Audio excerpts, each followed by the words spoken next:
Bom, primeiro é o acesso, é a dificuldade de acesso da população. Nós no Brasil ainda estamos com menos de 20% dos jovens de 18 a 24 anos com acesso ao ensino superior, e as universidades públicas elas não têm conseguido oferecer espaço na proporção que a sociedade exige. Oferecer espaço desde o número de vagas, né, que são oferecidas, desde a forma como se pensa o ingresso, porque o ingresso ele geralmente é elitizado, né, através de vestibulares ou processos seletivos que priorizam uma preparação daqueles que têm acesso a recursos para se prepararem, né? E um outro grande elemento que a gente poderia dizer que satura ou que mostra que esse modelo está em crise, né, é a forma elitista como se forma cidadãos nesse Brasil. Elitista significa que nós estamos formando para uma pequena parte da sociedade. Não é só o acesso, mas podemos também reproduzir isso através da forma, através do jeito de construir a universidade. Tanto a universidade como os próprios estudantes que nós temos como egressos. Então, é uma lógica baseada num modelo competitivo. É o liberalismo clássico aplicado na educação, onde se imagina que uma parte é vencedora, é uma minoria, e a grande parte é perdedora. E a parte perdedora, ao final, entende que ela mesma foi culpada do processo. Enquanto a parte vencedora, nem sempre tão qualificada assim, se auto-apresenta como sendo o mérito que fez ela ter mais status na sociedade em função de uma titulação. Então nós temos esses dois primeiros grandes aspectos que eu diria que nos condicionam hoje e que nos desafiam a superar o modelo de universidade que o Brasil herdou, né? Herdou uma parte da Europa, herdou uma boa parte dos Estados Unidos, e que via no início essa missão da universidade formar uma elite pensante para o país. Hoje não se pensa mais numa elite pensante, sim na universalização do acesso, ou de oferecer a educação como um direito do cidadão, reconhecido pela Constituição do Brasil de 1988.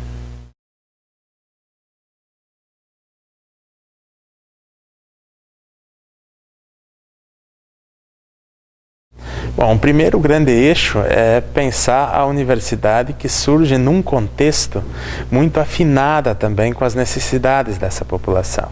Então, que se possa oferecer cursos, que se possa oferecer pesquisa, que se possa oferecer atividades de extensão que venham a dinamizar o desenvolvimento dessa região. Então, muito afinados os cursos com as demandas para que tenhamos estudantes, de fato, inseridos nas instituições e que possam retornar, que possam, na pós-graduação, depois, retornar, seja para a universidade como formadores, seja para a sociedade como qualificados profissionais, além de qualificados cidadãos, que podem contribuir também para as políticas públicas, inclusive para que a legislação que temos seja mais avançada ainda do que já nos últimos anos temos conseguido avançar.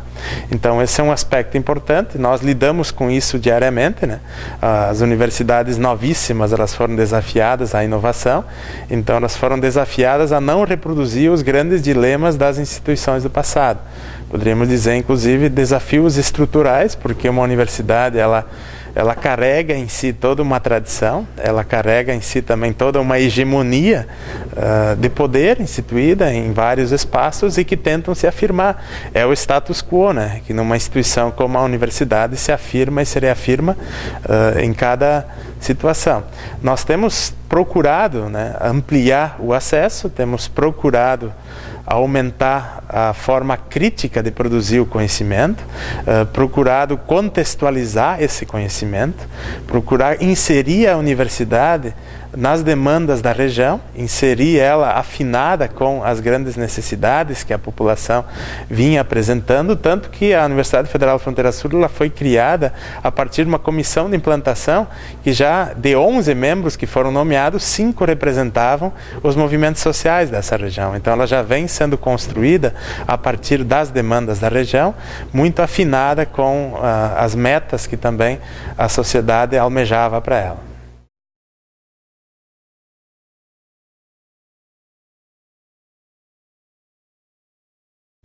Bom, tem algumas condicionantes legais, né? Por mais avançada que tenha sido a legislação brasileira, ela ainda padece de um tempo em que a educação não era oferecida para a maioria da população. Nós hoje temos os reflexos disso, inclusive as estatísticas mostrando que o país precisa avançar muito mais em termos de ensino superior, mas não só em termos de ensino superior. Aí eu já entraria no outro problema estrutural, né, que é o ensino médio, que é a educação básica pública que nós precisamos fortalecer. Acho que a decisão do governo federal nos últimos anos de assumir para si a responsabilidade da formação de professores, de qualificar a escola básica pública, é importante, mas ao mesmo tempo mostra para nós esses problemas, né? Nós herdamos uma situação de décadas em que a educação foi discurso de muitos governos, mas não foi colocada mesmo como prioridade. Temos expectativas de que, se continuar o investimento em educação que nós temos para os próximos anos, nós possamos superar esse déficit. Significa também que nós temos um déficit cultural, né? Porque a forma como se vê a produção do conhecimento, como dizia antes, elitista, focada em temas que muitas vezes são importantes para a carreira dos docentes, mas não para a comunidade que espera soluções para determinados problemas.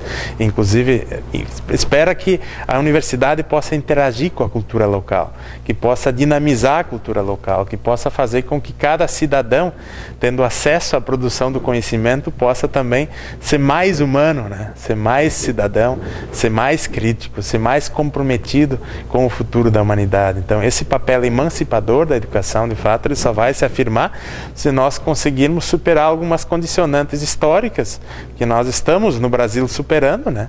Uma delas fundamental, que os estudantes todos, né, possam ter acesso à educação superior pública, que nós coloquemos a educação como direito e não como algo que se precisa merecer, né, que precisa passar por uma prova para dizer que um merece e outro não, e ao final se possa ainda dividir aqueles que são considerados perdedores ou vencedores na disputa depois no mercado, até porque nós sabemos que em algumas situações há uma reserva de mercado, né? Nós estamos tentando romper nisso, o caso da medicina, né? Romper com isso, porque há uma dificuldade de se aceitar mais profissionais em determinadas áreas, porque há uma reserva de mercado sendo pensada. Então nós estamos rompendo com isso também, ao oferecermos mais cursos públicos, ao oferecermos mais oportunidades de educação e ao colocarmos não só a formação em termos de graduação, mas também a pesquisa e a extensão na pauta, que é uma previsão constitucional, inclusive, de aliarmos o ensino à pesquisa e à extensão. Eu dizia que hoje, inclusive, um outro desafio, quem sabe, é a internacionalização, de podermos colocar o assunto da educação numa pauta internacional. Tem determinados problemas que certamente nós temos que pensar de forma local, e para isso a universidade coloca o seu olhar sobre os problemas da região, mas tem determinadas ações que nós precisamos pensar do ponto de vista global. Aí, por exemplo, a preocupação com o futuro do planeta, com a questão ambiental, com a produção de alimentos. Então são desafios que também a universidade precisa assumir e que historicamente não vinham sendo assumidos por essa instituição, por mais óbvio que isso pareça.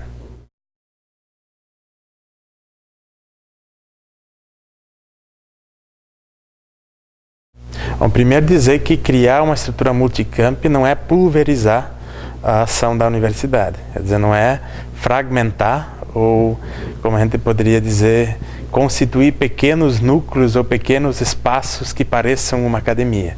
Nós estamos constituindo os campi de uma forma tal que possam ter uma comunidade acadêmica sólida, que ela possa ter, de fato, uma inserção na região. Então estamos fortalecendo os campi. Nossos campi têm no mínimo 5 cursos e queremos expandi-los, tornar cada um desses campi uma espécie de universidade que passa a ser unificada com os outros na dimensão multicamp, sem superioridade, né? Nós não temos os campi maiores e os campi menores, a princípio, nós temos os campi planejados de acordo com as necessidades de cada região. Então, por isso os cursos também variam, mas tem algumas pautas comuns, por exemplo, formação de professores. Então, os nossos campi assumem a formação de professores. E nós promovemos um diálogo que também é único. Por exemplo, nós estamos desafiando os cursos a constituírem os seus grupos de trabalho de forma que possamos ter uma unidade nessa diversidade.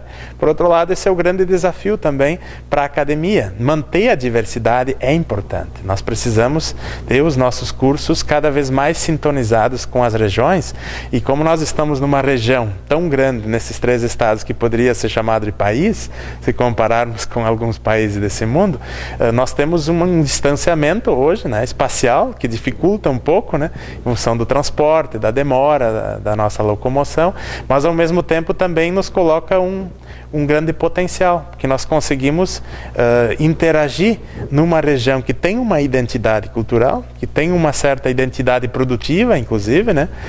Estabelecimentos pequenos de agricultura familiar, pequeno comércio, pequena indústria, e nós conseguimos nessa região produzir uma identidade, que é a identidade da Universidade Federal da Fronteira Sul.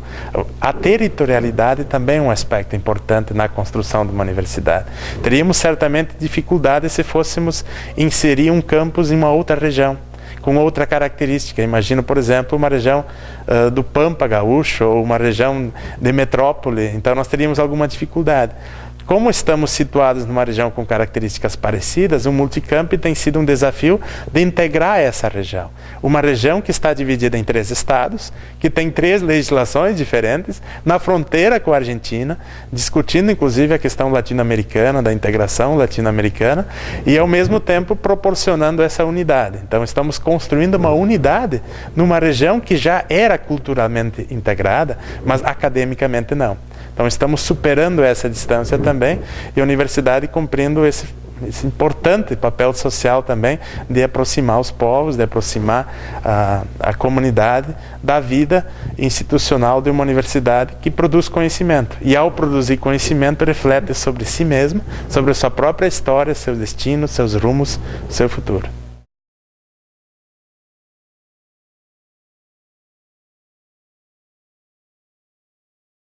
Bom, a Statuinte ela é um momento importante de participação da vida acadêmica.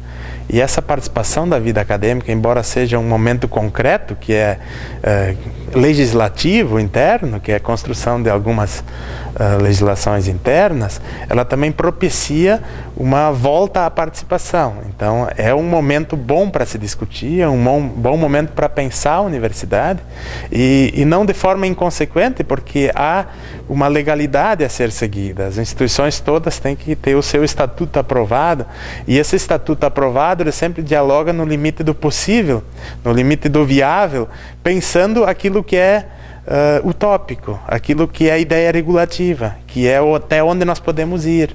Então, quanto mais avançados forem os nossos estatutos do ponto de vista democrático, também certamente mais avançada será a nossa legislação brasileira com relação à educação. Então, ver a Universidade Federal de Santa Maria, que para nós é um exemplo de interiorização, pela sua história, pela sua presença aqui no centro do estado do Rio Grande do Sul, ela também passa a contribuir conosco, que também estamos elaborando estatutos, estamos em processo de revisão estatutária e estamos propondo, a nível de Brasil, experiências novas, experiências possíveis no âmbito da legislação, mas que também vão superando alguns limites que estavam colocados como não sendo possíveis, não por uma determinação legal, mas por uma decisão institucional muitas vezes, ou então uma falta de entendimento de que seria possível romper, que seria possível construir determinadas mudanças, acompanhando a evolução também da legislação brasileira e da sociedade brasileira nesse último período. A legislação ela é apenas uma marca que fica de um processo social em curso. Então ela precisa acompanhar esse desenvolvimento, por isso a revisão é importante e é importante participação nesse processo decisório.